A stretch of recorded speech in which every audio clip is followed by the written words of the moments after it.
안녕하세요, 여러분. 디귿 영상 25번째 시간입니다. 오늘은 모집단과 표본에 대한 이야기를 해보려고 하는데요. 사실 영상 앞부분 내용은 여러분이 굉장히 쉽게 수월하게 받아들이실 수 있을 만한 내용이고요. 뒷부분은 조금 이해하기 어려울 수도 있어요. 그래서 이 부분을 조금 집중적으로 뒤에 부분을 더 자세히 이야기해 보도록 하겠습니다. 그럼 시작합니다. 자, 우선 첫 번째 내용인데요. 어느 과수원에서 생산한 감귤 10,000개의 당도를 측정하기 위한 두 가지 방법을 생각해 봤대요. 첫 번째는 감귤 10,000개의 전체 당도를 다 측정하는 방법이 있고요. 두 번째는 감귤 10,000개 중에서 임의로 선택한 400개의 당도만 측정할 거래요. 자, 여러분 근데 이런 과일의 당도 측정하는 거 혹시 보신 적 있나요? 선생님 예전에 본 적이 있는데 이런 과일 같은 거에 길다랗게 생긴 꼬챙이 같은 걸 쑥 쑤셔 넣더라고요. 그래서 쑥 쑤셔 넣으면 그 꼬챙이 끝에 과즙이 묻어가지고 그 과즙의 이제 농도 같은 걸로 브릭스라고 하는 당도의 단위가 측정이 됩니다. 자, 그러면 만약에 여러분이 감귤 10,000개를 생산한 농장 주인데 그 10,000개를 모두 다 그렇게 쑥쑥 쑤셔가지고 당도를 측정한다면 이거 팔 수 있어요, 없어요? 네, 팔 수 없겠죠. 다시 말하면 이건 좀 적당한 방법이 아닐 수 있습니다. 특히 농수산물에 한해서는 전수조사를 하기는 굉장히 어려워요. 그래서 감귤 10,000개 중에서 임의로 무작위로 랜덤하게 400개를 딱 뽑아가지고 쑥쑥쑥쑥쑥쑥 쑤셔가지고 당도를 측정했다고 해볼게요. 그럼 처음에 애초에 무작위로 뽑았었기 때문에 그 400개의 값들의 평균을 내면 전체 당도에 대한 정보를 어느 일정 부분 얻을 수 있겠죠. 그런 식으로 조사하는 방법이 뽑아서 조사하는 표본 조사 방법입니다. 다시 말하면 정리해 보면요.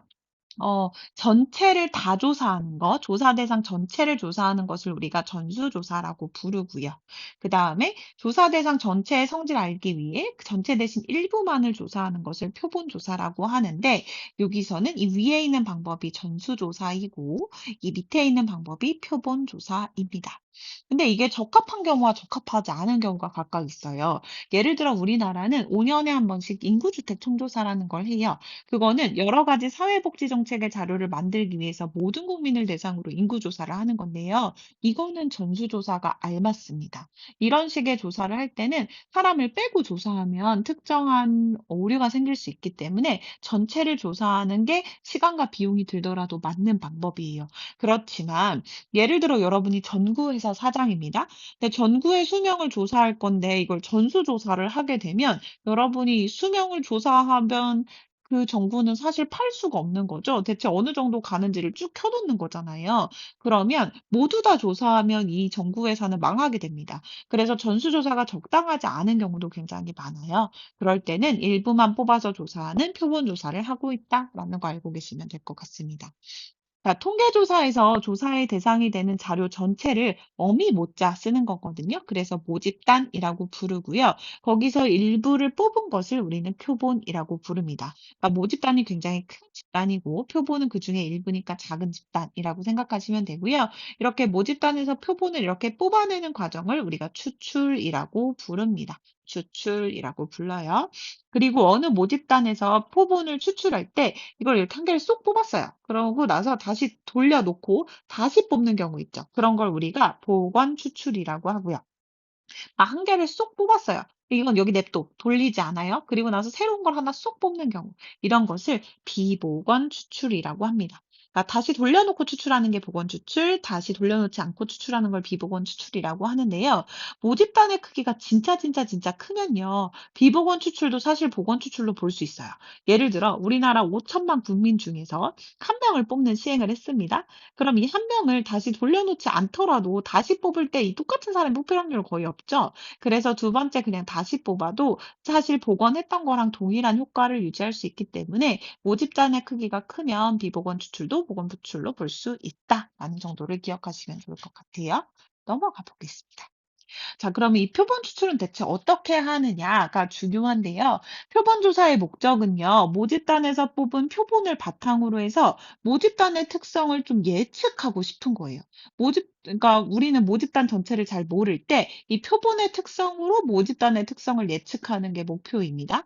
그러면 이때 표본에서 만들어진 그 추측값들과 모집단의 찹값 사이의 오차를 좀 줄이기 위해서는요. 좀 잘 뽑아야겠다는 생각이 드시죠? 이 잘 뽑는다는 게 어떤 의미냐면은 모집단의 특정 부분이 집중적으로 추출되지 않도록 해야 돼요. 그러니까 특정 연령대의 사람들이 모이게 추출한다거나 아니면 뭐 특정한 서비스를 이용하는 사람만 몰리게 추출한다거나 그러면 그게 전체 모집단을 대표하지 않는 경우가 굉장히 많습니다. 그래서 모집단의 각 대상이 같은 확률로 추출되도록 해야 하는데 이와 같이 추출하는 방법을 임의 추출이라고 하고요. 대표적으로 임의 추출은 보건 추출하면 된다고 여러분이 알고 계시면 좋을 것 같아요. 예를 들어 여론조사 한번 생각해 보겠습니다. 만약에 특정 여론조사에서요. 유선 전화를 사용하는 사용자만을 대상으로 조사를 한다면 여러분 집에 유선 전화 있어요? 사실 선생님 어렸을 때는 유선 전화가 집에 있었는데 지금은 사용하지 않거든요. 그러니까 유선 전화를 사용하는 사용자만을 대상으로 조사한다는 건 예전 방식에 익숙한 사람들을 조사한다는 거고 다시 말하면 이거는 고령층만 거기에 포함될 가능성이 굉장히 높아지는 거예요. 즉 특정 계층의 사람이 집중적으로 선택될 수 있는 거죠. 이런 건 임의 추출이라고 볼 수 없습니다. 근데 우리는 임의 추출을 하는 게 좋고요. 임의 추출의 대표적인 건 뭐 수학적인 상황은 다 대부분 임의 추출이 된다고 생각할 수 있는데 예를 들어 1부터 6까지의 자연수 중에서 크기가 2인 표본을 뽑으려고 할 때 1부터 6까지니까 주사위 2번 던져서 구하면 되겠죠? 그런 건 정말 랜덤하게 나오는 거니까 그런 식으로 구하는 방식이 의미 추출이다라고 생각하시면 좋을 것 같습니다. 최근에는요, 모집단의 표본을 의미 추출할 때 난수표, 제비뽑기, 난수주사위, 공학용 계산기, 컴퓨터 프로그램 등 다양한 걸 쓸 수 있어요. 엑셀에도 이거 랜드 비트윈이라고 되어 있는 거 무슨 말이냐면 랜덤으로 뽑겠다는 거고요. 비트윈 1부터 500 사이에서 랜덤하게 숫자를 생성해주는 함수예요. 이 함수를 이용하면 1부터 500 사이에서 랜덤하게 숫자를 뽑는 게 가능해지거든요. 그래서 그런 난수와 관련된 프로그램들이 굉장히 많아졌다라는 것 정도를 알고 계시면 좋을 것 같습니다. 자, 여기까지는 어렵지 않죠, 여러분? 이제부터가 문제입니다. 좀 집중을 해보도록 할게요. 자, 어떤 모집단에서 조사하고자 하는 특성을 나타내는 확률 변수를 x라고 할 때 그 x의 평균, 분산, 표준 편차를 우리는 모집단의 평균이기 때문에 모평균, 모분산, 모표준 편차라고 부르고 기호로는 m, 그다음에 얘를 시그마 제곱이라고 부르기로 약속을 했습니다. 그리고요. 어떤 모집단에서 크기가 n인 표본 x1, x2, xn을 이미 추출하였을 때 그 각각의 표본들의 평균 분산 표준 편차를 이름은 표본 평균, 표본 분산, 표본 표준 편차라고 부르고 이 표본 평균은 요 여러 개의 x들의 평균이란 의미에서 x바로 쓰기로 약속했고요. 표본 표준 편차를 s, 표본 분산을 이렇게 s제곱이라고 쓰기로 약속을 했습니다. 원래 표준 편차 영어 단어가 스탠다드 디비에이션이라고 그랬죠? 그 앞 글자를 따서 S를 쓰는 거고요. 보통 대문자로 나타냅니다.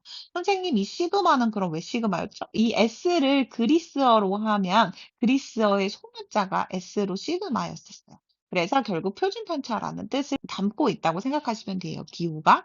선생님, 도대체 무슨 말인지 모르겠어요. 라고 생각하실 수 있는데요. 이런 느낌이라고 생각하시면 좋을 것 같아요.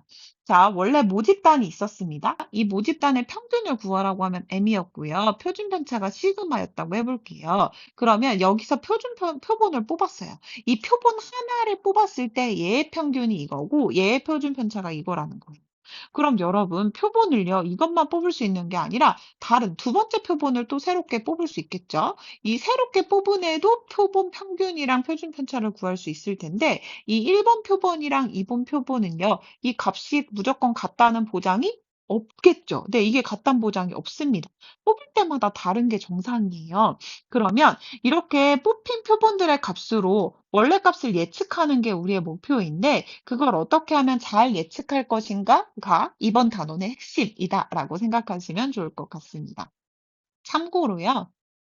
표본의 평균은 구하는 방법이 똑같아요. n개짜리 표본을 뽑았다면 n개를 다 더한 다음에 n으로 나누시면 됩니다. 그게 표본 평균의 정의고요. 표본 분산은요, 원래 편차 제곱의 평균이잖아요. 이거 각각이 다 편차인 거 아시죠? 그래서 다 제곱한 거 보이시죠?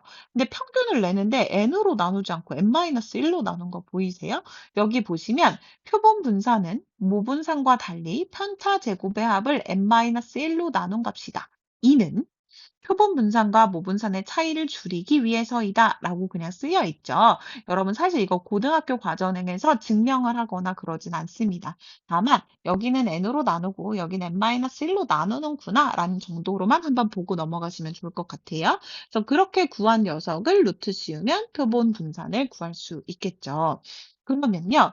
모집단은 여러분 변하지 않기 때문에 모평균도 변하지 않지만요. 표본 평균은요. 계속 추출된 표본에 따라 다른 값을 가지므로 계속 변할 수 있어요. 그래서 확률 변수라고 변하는 숫자라고 할 수 있고요. 확률 변수 x바의 확률 분포를 이용하면 x바의 즉 표본 평균의 평균과 표본 평균의 표준 편차를 우리는 구할 수 있습니다. 자, 말이 점점 어려워지기 시작하죠. 여러분 예시를 보고 한번 이해를 해보도록 해봅시다. 예를 들어 이게 지금 모집단이에요. 자, 이거 모집단, 지금부터 모집단, 엄마 집단. 얘가 우리가 원래 알고 싶은 녀석이에요. 자, 모집단에서요. 모집단의 대신 여러분 이건 예시라서 숫자를 매우 작게 했지만 나중엔 집단을 대상으로 표본을 뽑는 것을 실제로 해볼 겁니다. 일단 요거는 작은 모집단. 자, 주머니에 135 숫자가 한 개씩 적혀 있어서 3개의 공이 들어있는 모집단이 있다고 할게요. 이때 한 개의 공을 이미 추출하면 공에 적힌 수를 확률 변수 x라고 하면 1이 나올 확률도 3분의 1, 3이 나올 확률도 3분의 1, 5가 나올 확률도 3분의 1이라서 확률 분포 표를 그리면 이렇게 되겠죠?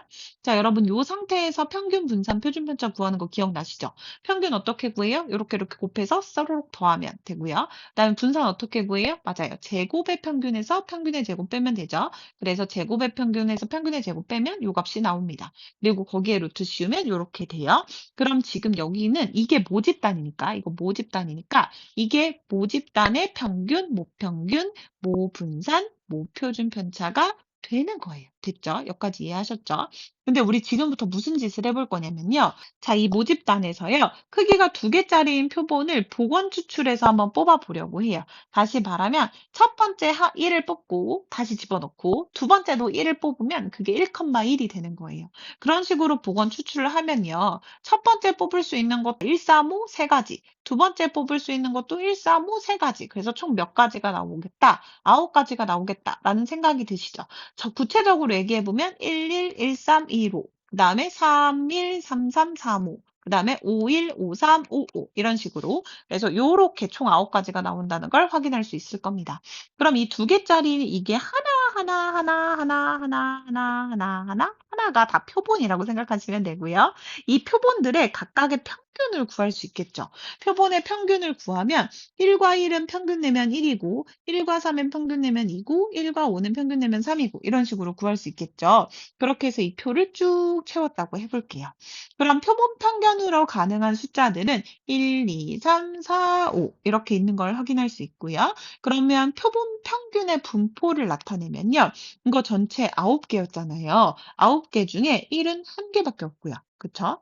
2는 하나, 둘, 2개밖에 없네요.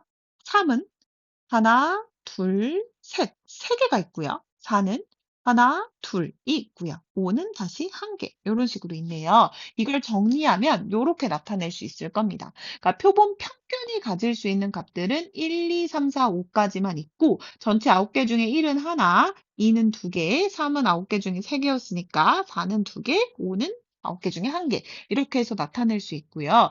여러분 이 표를 그리는 순간 다시 뭘 구할 수 있어요? 맞아요. 이 표본 평균의 평균 구할 수 있겠죠? 표본 평균의 평균입니다. 그럼 역시 이렇게 곱해가지고 서로로 구하면 3.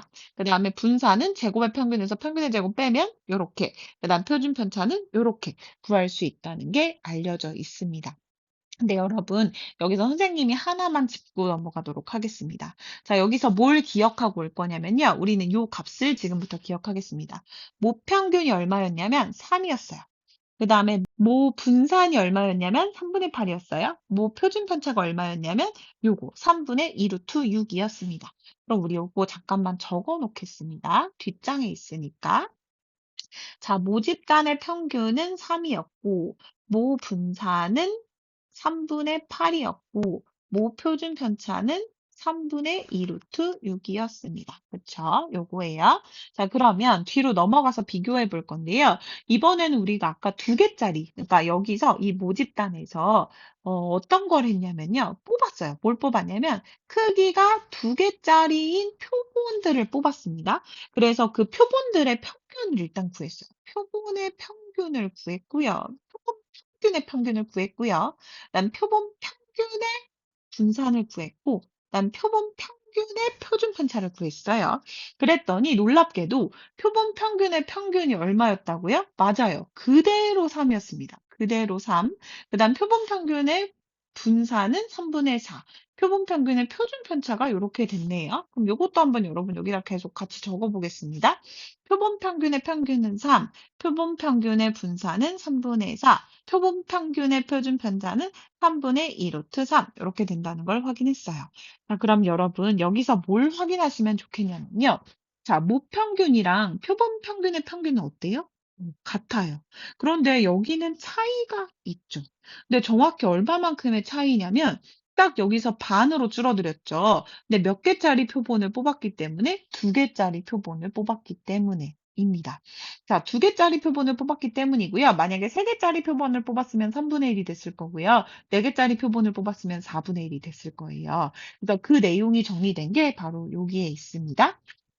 어떤 거에서요, 여러분들이 뽑기 시작하면요, 표본 평균의 평균은요, 원래 모평균과 똑같고요. 표본 평균의 분산은 모 분산을 그 뽑은 그 크기, 표본의 크기로 나눈 것만큼으로 이렇게 줄어들어요. 그다음 표본 평균의 표준 편차는 당연히 여기다 루트 씌운 거니까 루트 n분의 시그마가 되겠죠. 이런 특징이 있다는 게 알려져 있습니다. 이걸 우리 받아들여 보도록 할게요. 그러면 요 내용이 정리된 게 여기 있어요.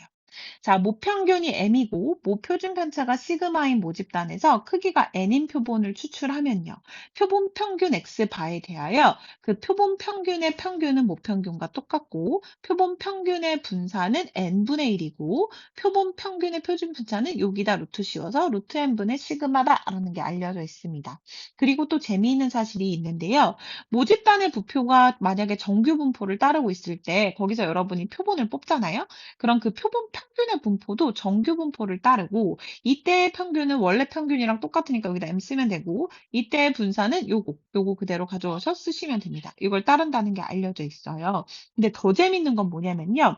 모집단의 분포가 정규 분포가 아닐 때에도 표본의 크기가 엄청 크면 표본 평균의 분포는 정규 분포에 가까워진다는 게 알려져 있습니다. 이 사실 때문에 여러분 우리가 문제를 다양하게 잘 풀 수 있는 그런 초석이 됩니다. 그래서 대표적인 예제 1번 한 번만 해결해 보도록 할게요.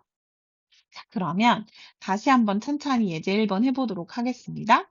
자, 어느 회사에서 생산하는 쿠키 한 개의 무게는 평균이 200, 표준 편차가 16인 정규 분포를 따른다. 자, 그럼 여러분은 평균이 200, 표준 편차가 16인 정규 분포를 따른다라는 걸 보면요. 이렇게 어떤 회사에서 생산한 쿠키 한 개의 무게를 X라고 두면요. 걔는 평균이 200이고 표준 편차가 16인 정규 분포를 따른다라고 생각할 수 있습니다. 근데 이 회사의 쿠키 중에서 이미 추출한 쿠키 64개. 다시 말하면 여기서 N 64개짜리 표본을 추출을 했다라는 거예요. 그럼 그 X반은요. 어떤 상황이 되는지가 궁금한 거고요. 우리가 제일 궁금한 거는 그게 196 이상, 202 이하, 이거일 확률을 구하는 게 우리의 목표라고 생각하시면 됩니다. 자, 그럼 여러분 당황하지 않고 우리가 아까 무슨 이야기를 했었냐면요. 원래 모평균이랑 표본 평균의 평균 똑같다고 했었죠. 그리고 여기서 64개 정도면 꽤 크다고 생각할 수 있거든요. 그리고 원래가 정규분포였기 때문에 얘도 뽑은 것도 당연히 정규분포를 따를 거예요. 그래서 여기를 잘 채워보시면 얘도 정규분포를 따를 텐데 모평균의 평균과 표본 평균의 평균은 같을 거고 그 다음에 여기는 어떻게 된다고 했었죠? 맞아요. n분의 시그마 제곱이 된다고 했었죠. 다시 말하면 지금 n은 64고요. 시그마 제곱이 16의 제곱이었습니다. 그럼 이것도 밑에 것도 8의 제곱이라고 써보면 8의 제곱분의 16의 제곱이니까 결국 2의 제곱이 되겠네요. 그래서 요런 정규분포를 따르는구나 라는 걸 알 수 있습니다. 그럼 여러분 이거 만약에 여러분한테 지금부터 구하라고 하면 이제 뭐 하면 되는 거죠? 맞아요. 표준화해서 계산하시면 돼요. 여기부터는 여러분이 알고 계시는 거랑 똑같습니다. 196에서 평균인 200을 빼고 표준 편차로 나누고 Z로 변신하고 202에서 평균을 빼고 표준 편차로 나누고 이렇게 계산하시면 되겠죠. 그럼 왼쪽 거 계산하시면 마이너스 2 보다 크거나 같고 1 보다 작거나 같을 확률이네요. 그러면 표준 정규분포 Z에서 우리는 한가운데가 0인 걸 알고 있고 마이너스 2부터 1까지 요 사이에 있을 확률을 구하는 거고요. 그럼 표에서 0부터 2까지일 확률과 대칭이니까 0부터 2까지일 확률 찾고 그다음 표에서 0부터 1까지일 확률 이렇게 찾아가지고 두 개 더하면 되는 거 아시죠? 자, 0부터 2까지일 확률은 0.477이, 0부터 1까지일 확률은 0.3413. 그래서 결국 우리는 여기 0.477이 더하기 0.3413 계산하면 되고 그래서 0.8185라는 걸 알 수 있습니다. 자, 여러분 쉽지 않죠? 이 과정이 좀 낯설어서 어려우실 수 있는데 사실 모평균이랑 표본 평균의 평균은 똑같기 때문에 사실 요거 딱 하나만 외우면 되거든요. 요거 딱 하나만 외우면 이 표본 평균의 분포도 그렇게 어렵진 않습니다. 자, 수업 시간에 다양한 문제를 풀면서 또 해결해 봐요. 수고하셨어요. 안녕.